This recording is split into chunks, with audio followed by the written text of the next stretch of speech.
Hockey federation کے secretary سید حیدر حسین ہمارے ساتھ ہیں، ان سے ہم بات کریں گے اور جاننے کی کوشش کریں گے جو ایشوز ہیں ان کے حوالے سے۔ سب سے پہلے حیدر صاحب السلام علیکم، وقت دینے کا بہت بہت شکریہ۔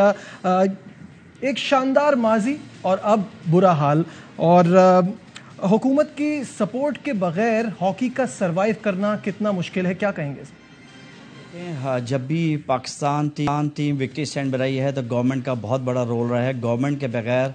جو نا پاکستان ہاکی سروائیو نہیں کر سکے گی، اور ہم لوگ چاہ رہے ہیں کہ پرائیویٹ سیکٹر آئیں، لیکن اس کے لیے گورنمنٹ کا آنا ضروری ہے۔ اب آپ دیکھیں کہ پاکستان گورنمنٹ جو ہے ہمیں 35 لاکھ روپے سال کے دیتی ہے، اور جو پاکستان کا کیمپ لگتا ہے اس میں 80 سے 90 لاکھ روپے ہمارے ایک پاکستان کے کیمپ میں لگتے ہیں، جس میں 40 سڑکوں کا مہینے کا کیمپ ہوتا ہے اور ہاسٹل میں رہائش ہوتی ہے۔ اگر ہم یہی کیمپ جیسے کرکٹرز ہوٹل میں رہتے ہیں تو یہ 2.5 کروڑ کا کیمپ لگ جاتا ہے۔ اور اسی طرح میں بتاؤں کہ انٹرنیشنلی اگر ہم کوئی ٹور پہ جاتے ہیں تو 3 سے 4 کروڑ روپے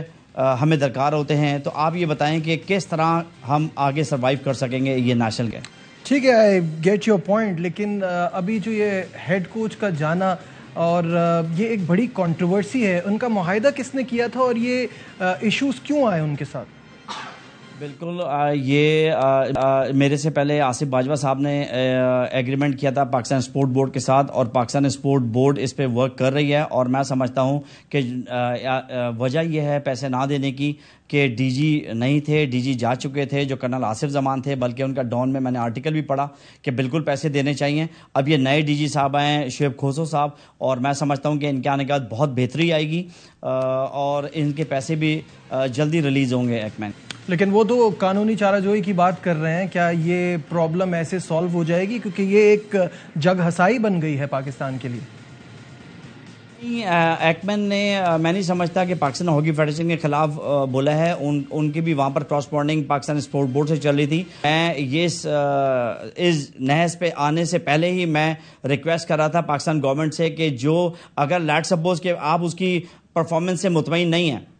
جو مجھے پتا چلا ایکمین کی پاکستان گورنمنٹ ٹھیک ہے، لیکن جتنا عرصہ اس نے کام کیا ہے اتنے عرصے کی اس کی واجبات ادا کر کے اس کو ٹھیک ہے آپ نے نہیں رکھنا نہ رکھیں، اس لیے کہ پاکستان ہاکی فیڈریشن کے پاس تو ویری سٹارٹ میں نہ آج پیسے ہیں نہ کل پیسے ہیں، نہ کوئی کمٹمنٹ تھا کہ پاکستان ہاکی فیڈریشن کوئی پیسے دے گا، بلکہ اس کے باوجود جو ہے پاکستان ہاکی فیڈریشن آصف باجوہ نے اپنے پاس سے جو ہے نا، اور بریگیڈیئر کھوکھر صاحب نے کہ اپنے پاس سے اس کو جو دے سکتے تھے وہ اس کو پھر بھی۔ اچھا، یہ جو مالی مسائل ہیں یہ تو چلتے رہتے ہیں اور یہ ہم ہمیشہ سنتے ہیں، لیکن ابھی کچھ مسئلے اور چل رہے ہیں، اور وزیر دفاع خواجہ آصف کا کیا کہنا ہے، آئیے پہلے آپ کو وہ سناتے ہیں۔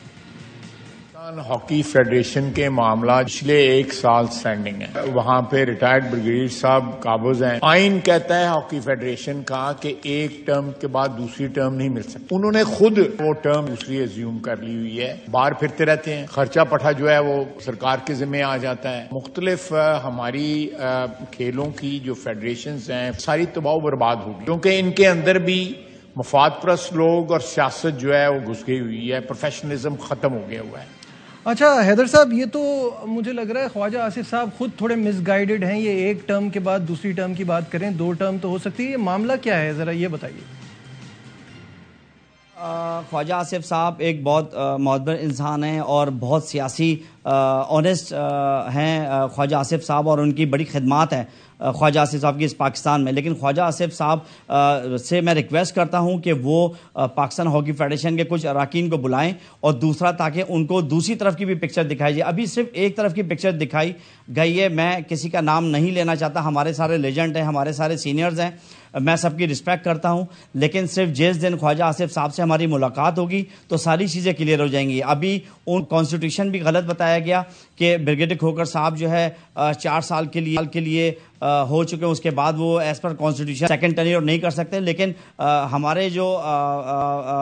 کانسٹیٹیوشن ہے 12.9.2 اس میں صاف لکھا ہوا ہے کہ سیکنڈ ٹینیور جو ہے پریزیڈنٹ صاحب کر سکتے ہیں، اور یہ ان کا سیکنڈ ٹینیور ہے، اور اس کے بعد جو ہے وہ حصہ نہیں لے سکیں گے کسی بھی الیکشن۔